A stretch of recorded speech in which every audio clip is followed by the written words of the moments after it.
Problemas presupuestarios, falta de médicos especialistas y proyectos paralizados en el Hospital Regional de Iquique fueron denunciados por los propios médicos del hospital, que a la fecha no tienen una respuesta por parte del Servicio de Salud de Iquique. Uno del proyecto que se llama UTI Pabellón, por cercano a los 3.000 millones de pesos, en que no se ha construido nada, es decir, está completamente abandonado. El proyecto de urgencia era cercano a los 600 millones de pesos. Y tiene serios, como te dije, serios déficits estructurales en la parte eléctrica y en la parte del alcantarillado. En el proyecto de la urgencia dejaron de trabajar hace unos 5 o 6 meses. Estas imágenes corresponden a la UTI Pabellón del segundo piso, el ascensor y otras como la UCI pediátrica y la UTI adulto incompletas. Pero otra de las obras paralizadas corresponde a la unidad de diálisis del hospital, que carece de plantas especiales de tratamiento de agua para las máquinas. Este proyecto también se encuentra en espera. Es fundamental que este proyecto salga adelante, porque son 600 personas las que están perdiendo, digamos, la posibilidad de liberarse en el hospital a un costo mucho menor y que el hospital tiene que subvencionar. A esta problemática se suma la falta de médicos especialistas que requiere el hospital en neonatología, ginecología, neurocirugía, pediatría de urgencias. Hoy, con menos profesionales, a falta de recursos e incentivos, ya ha generado la renuncia de algunos. En el Hospital de Iquique tenemos un 30% de especialistas necesarios. El otro 30% de médicos son médicos generales, que hacen y ayudan en la labor de los especialistas. Y el otro 30% no lo tenemos. Estos son proyectos de arrastre de la administración política anterior, ya cuyo diseño fueron malos diseños. Definitivamente a esta altura, un año y tanto después, podemos evaluar hacia atrás malos diseños. Algunos se hayan desarrollado correctamente de acuerdo a las bases del diseño establecido, pero el resultado es deficiente. Todo esto habría obligado a realizar nuevos diseños ante los problemas observados durante su ejecución. En el caso de la unidad de diálisis, la ausencia de plantas de tratamiento de agua que requieren las máquinas estaría solucionado con otro proyecto. Por lo tanto, la presentación de la solución definitiva pasa por que el mismo hospital apruebe y de aquí a probablemente antes de agosto tengamos funcionando la planta de agua, que es lo que necesita esa unidad. Pero la demora en los procesos de normalización de obras paralizadas fueron expuestas por los médicos del hospital y el colegio médico a la diputada Carla Rubilar en busca de soluciones inmediatas que requiere el hospital de Iquique. Las autoridades locales tienen una responsabilidad en no modernizar, en no ejecutar los proyectos como correspondía y en no generar el clima laboral que corresponda para que trabajen bien. Es invisible la situación de Iquique, es invisible completamente en Santiago y esto obviamente lo vamos a tratar de visibilizar en la próxima sesión de la comisión donde viene la ministra. Indicaron que el presupuesto anual que requiere el Hospital Regional de Iquique debe ser de 60.000 millones de pesos, pero debido a la mala clasificación que se le dio como hospital de baja complejidad, donde se requieren especialistas y no existen residentes de piso en medicina interna, cirugía y pediatría sumamente necesarios, el presupuesto asignado bordea solo los 38.000 millones de pesos. En Iquique, Arturo Arévalo, Panorama 15.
En un año, en todo el país utilizamos 3.400 millones de bolsas plásticas, las que se demoran en degradarse por lo menos 400 años. Según los datos del Ministerio de Medio Ambiente, solo en el puerto de Coquimbo se utilizan 118 millones de bolsas plásticas en todo un año. Debido al poco cuidado de los ciudadanos, estas bolsas terminan contaminando el suelo y también el mar. Es aquí donde se enfoca parte de la campaña, sobre todo porque es uno de los recursos más importantes en Coquimbo, no solo productivo, sino también turístico. Y así un sinnúmero de bolsas que están en nuestros hogares y muchas de ellas terminan en las calles, en las carreteras, en el océano, que es el principal lugar donde se han encontrado estas bolsas que causan tanto daño en las especies marinas. Hasta ahora se han conocido experiencias similares de planes de reducción y eliminación de bolsas plásticas en comunas más pequeñas, como Puerto Natales y Pucón. Pero Coquimbo será la primera experiencia en una comuna de más de 230.000 habitantes, la que se iniciará con un programa piloto en el balneario de Tongoy y La Herradura. Nosotros lo hemos dicho, como Ministerio del Medio Ambiente, nosotros alentamos a los municipios a involucrarse con la gestión ambiental. Este es un municipio que prontamente obtendrá su certificación de excelencia, el único municipio en la región de Coquimbo, y que además nos ha invitado a este seminario a exponer sobre el consumo y producción de bolsas plásticas y cómo esto se puede regular, pero fundamentalmente cómo lo podemos compartir con la población, de concientizar, de educar, de tener patrones de consumo más sustentables. Este proyecto de ley no sirve de nada sin el compromiso de la comunidad. Y por eso quiero destacar la presencia de todos los presidentes de juntas de vecinos, desde Tongoy hasta Tierra Blanca, acompañando, sumándose a este esfuerzo que con mucho entusiasmo lleva haciendo el Departamento de Medio Ambiente del municipio de Coquimbo. Nosotros vamos a hacer nuestra pega, que es sacar la ley. La ciudad Puerto ha dado un impulso a la gestión ambiental en el marco del programa Coquimbo Limpio, con el lanzamiento de la campaña Reducción de la Bolsa Plástica, cultura verde que nació bajo esta administración municipal y que se ha replicado en otras comunas de la región, con el objeto de que la comunidad se haga parte del reciclaje y tome conciencia del daño ambiental que producen estos productos al ser arrojados o abandonados en espacios públicos y la cantidad de años que tarda en degradarse. Melissa Rodríguez, Panorama 15. Tenemos un aviso de utilidad pública. Corfo lanzó en la región de Aysén un programa de innovación social que busca posicionar a las comunidades para la resolución de conflictos sociales. Más de 100 personas participaron en el lanzamiento de este plan que quiere cofinanciar ideas innovadoras en torno a temáticas de impacto local. La plataforma de innovación social de Aysén tiene por objetivo ser un espacio para compartir ideas que aborden desafíos locales y generen articulaciones que permitan ir desarrollando y mejorando los proyectos. Las propuestas presentadas pueden postular al concurso Prototipos de Innovación Social de Aysén, las que recibirán un cofinanciamiento de Corfo para ejecutarse. Proceso que termina el próximo 14 de agosto, así que atento. El monto disponible para asignar a estos proyectos es de 232 millones de pesos. Hágase cargo de esto, participe y construya una mejor región.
Han sido tiempos revueltos en muchos sentidos, en sentidos políticos, pero también en sentidos ambientales. Hemos tenido erupciones, ya parece un poco chiste, ¿verdad?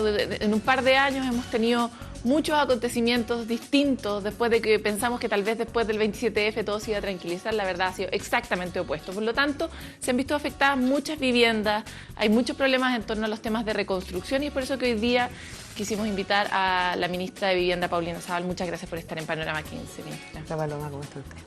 Aquí pues estamos muy curiosos porque le hemos dado mucho seguimiento a los procesos de reconstrucción en torno al doble terremoto de Tarapacá, posteriormente a todo lo que ha pasado en torno al volcán Calbuco, etcétera. Entonces quisiéramos entender un poco mejor desde el gobierno cómo están mirando estos procesos, cuál es la evaluación que hacen.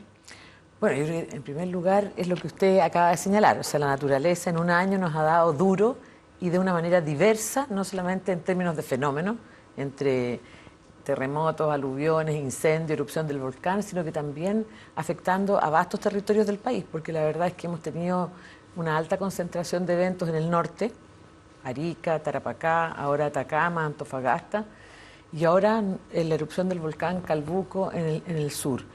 Yo quiero decirle que desde nosotros hemos tratado y hemos buscado y nos hemos empeñado en atender cada una de estas emergencias, no solamente con mucho ahínco y poniendo la mayor cantidad de recursos, sino que atendiendo a las particularidades de cada uno de los lugares. La verdad es que las emergencias dejan destrucción, afectan a las personas, afectan a la infraestructura. En este caso tenemos 28.400 viviendas afectadas por todas estas emergencias, pero también dejan en evidencia nuestras precariedades anteriores.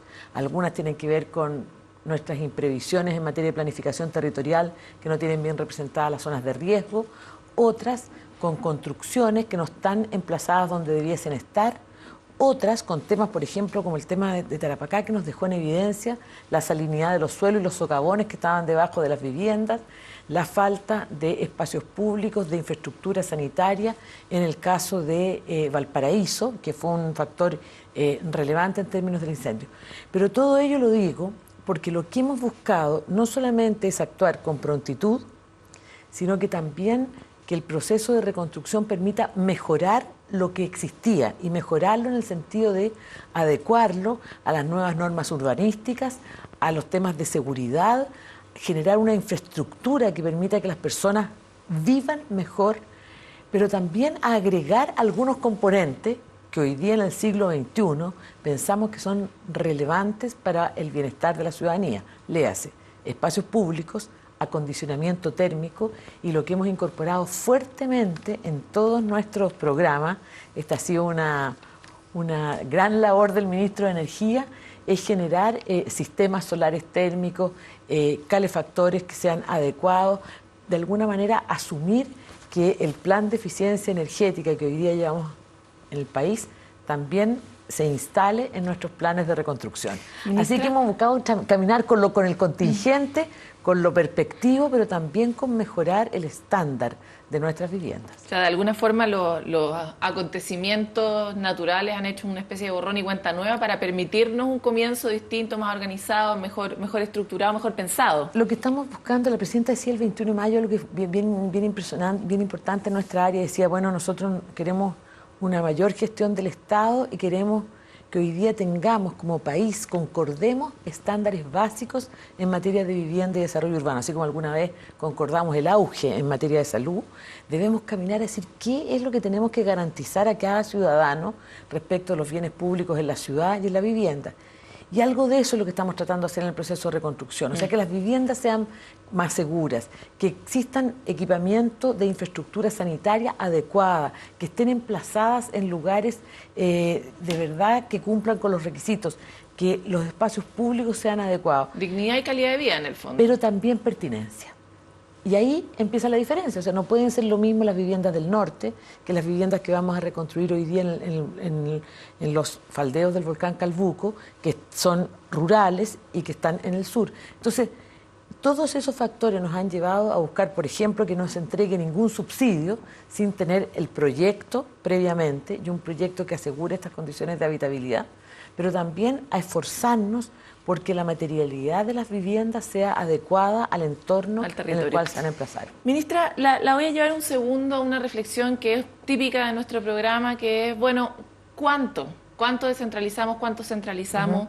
Da la impresión de que en estos macro temas, que son como las políticas públicas generales, es un poco importante la mirada centralista y es muy importante la mirada descentralizada. Así es. Y aquí viene la pregunta, ¿y cómo se hace para integrar al territorio en la adquisición de mejores soluciones para su territorio? Porque no basta solo con que el ministerio se vuelva complejo y tenga mejores distinciones territoriales, sino sobre todo son preguntarle a esa gente qué es lo que necesita, que probablemente la tiene mucho más corta que nosotros, ¿verdad? Que tenemos que aprender todo desde el principio. Bueno, lo primero yo creo que lo que usted dijo al final, que es que en todos los procesos, ya sea de reconstrucción o en los procesos de construcción o en los procesos de diseño, tengamos mayores niveles de participación de las personas, no solamente desde el punto de vista de lo que quieren y aspiran, sino que lo de aquello que las representa más adecuadamente en su hábitat.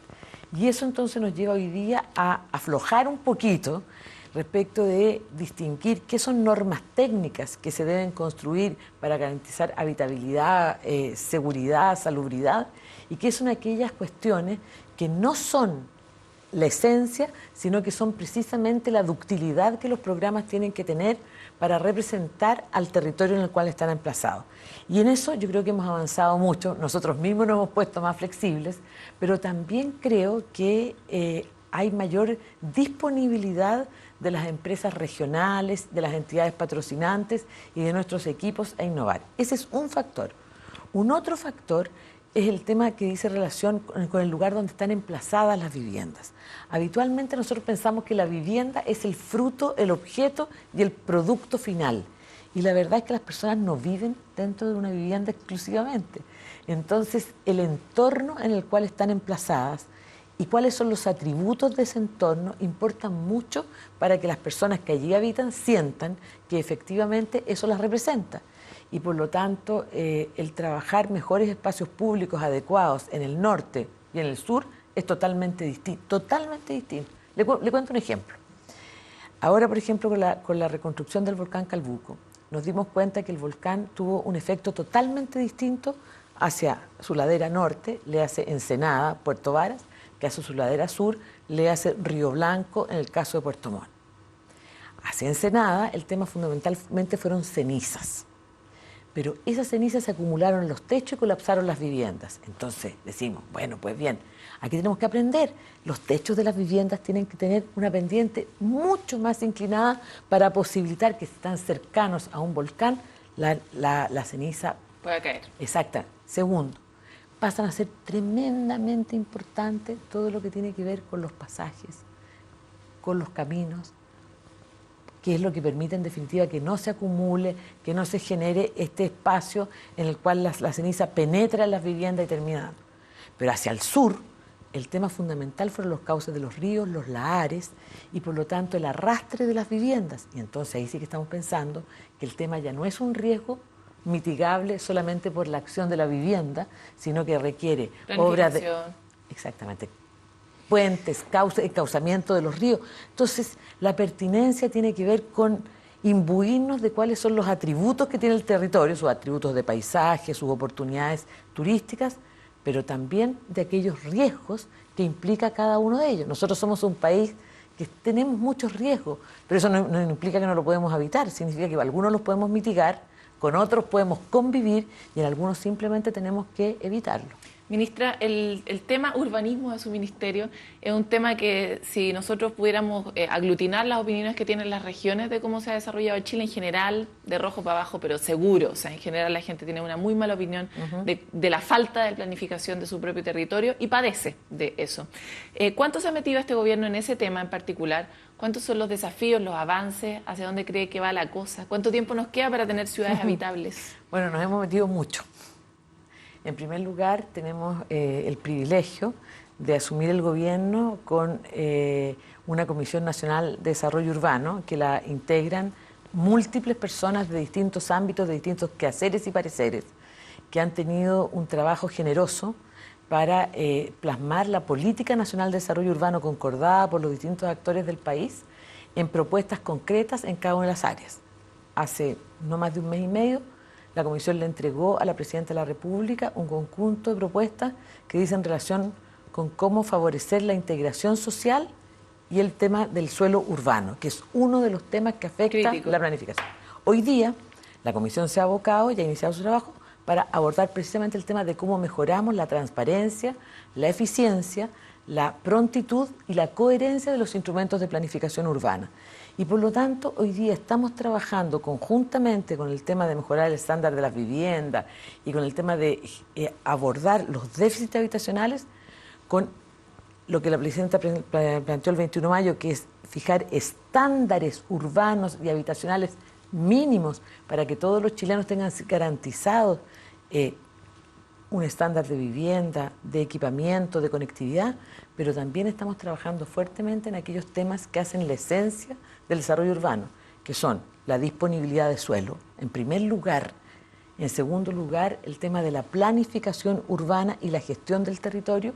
Y como usted bien sabe, el gobierno ha comprometido y ha iniciado el proceso de trámite legislativo de un proyecto de descentralización. En ese proyecto de descentralización no solo hay un tratamiento distinto del rol que a las comunas y a las regiones les cabe en materia de planificación urbana, sino que se introduce un otro instrumento muy relevante, que son los planes regionales de ordenamiento territorial, que vienen a completar esta relación entre el territorio, la zona o área metropolitana, en el caso de que lo exista, y el área urbana de una determinada comuna. Cuestión que debería permitir no solamente una planificación más adecuada, sino que precisamente una mejor representación del desarrollo urbano dentro del territorio. Y uno de esos componentes de mejor representación es precisamente el tema de los riesgos, porque en el fondo vamos a representar de una manera mucho más pertinente en qué zona geográfica, con qué atributos, con qué paisaje, con qué clima está emplazada una ciudad. Me imagino que en todas las visitas que ha tenido que hacer usted a terreno se ha encontrado también con un montón de situaciones que son riesgosas, pero donde ya la escoba está hecha, digamos, o sea, donde ya está la gente instalada y donde probablemente va a ocurrir algo en el futuro en otro desastre natural. ¿Qué se hace con lo que ya hicimos y que está mal hecho?